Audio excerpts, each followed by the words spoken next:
കട്ടപ്പന നഗരസഭയുടെ നേതൃത്വത്തിൽ ട്രൈബൽ സ്കൂളിന് കമ്പ്യൂട്ടറുകളും ഫർണിച്ചറുകളും വാങ്ങി നൽകി. കട്ടപ്പന നഗരസഭാ ചെയർപേഴ്സൺ ബീന ടോമി സ്കൂൾ പ്രഥമാധ്യാപിക മിനി ഐസക്കിന് ഉപകരണങ്ങൾ കൈമാറി. നഗരസഭയുടെ വാർഷിക പദ്ധതി ഉൾപ്പെടുത്തിയാണ് ഉപകരണങ്ങൾ നൽകിയത്. കട്ടപ്പന സർക്കാർ ട്രൈബൽ സ്കൂളിന് അടിസ്ഥാന സൗകര്യങ്ങൾ ഒരുക്കി നൽകുന്നതിന്റെ ഭാഗമായാണ് കട്ടപ്പന നഗരസഭ കമ്പ്യൂട്ടർ, ഫർണിച്ചറുകൾ എന്നിവ വാങ്ങി നൽകിയത്. കട്ടപ്പന നഗരസഭയുടെ വാർഷിക പദ്ധതിയിൽ ഉൾപ്പെടുത്തി 5 ലക്ഷം രൂപ വകയിരുത്തി 10 കമ്പ്യൂട്ടറുകളാണ് വാങ്ങി നൽകിയത്. കൂടാതെ 12 ലക്ഷം രൂപ വകയിരുത്തി അലമാര, ഡെസ്ക് അടക്കമുള്ള വിവിധ ഫർണിച്ചറുകളും വാങ്ങി നൽകി. സ്കൂളിൽ സംഘടിപ്പിച്ച യോഗത്തിൽ വെച്ച കട്ടപ്പന നഗരസഭാ ചെയർപേഴ്സൺ ബീന ടോമി പ്രധാന അധ്യാപികയായ മിനി ഐസക്കിന് ഉപകരണങ്ങൾ കൈമാറി.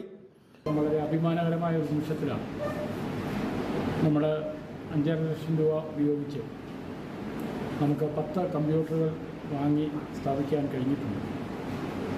ഇത് ടീച്ചറുമായി സംസാരിച്ചപ്പോൾ ഇനിയും നിരവധി കമ്പ്യൂട്ടറുകളുടെ ആവശ്യകതയുണ്ട് എന്നാണ് ടീച്ചർ പറഞ്ഞത്.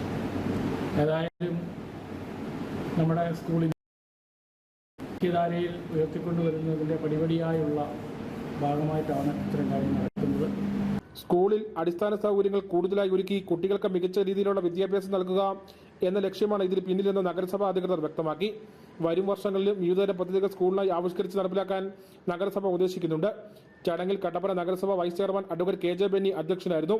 നഗരസഭാ കൌൺസിലർമാരായ ധന്യ അനിൽ, സിജു ചക്കുമുട്ടിൽ, ഐബിമോൾ രാജൻ, സ്കൂൾ PTA പ്രസിഡന്റുമാർ, ടീച്ചേഴ്സ് തുടങ്ങിയവർ ചടങ്ങിൽ പങ്കെടുത്തു. News bureau, Kattappana.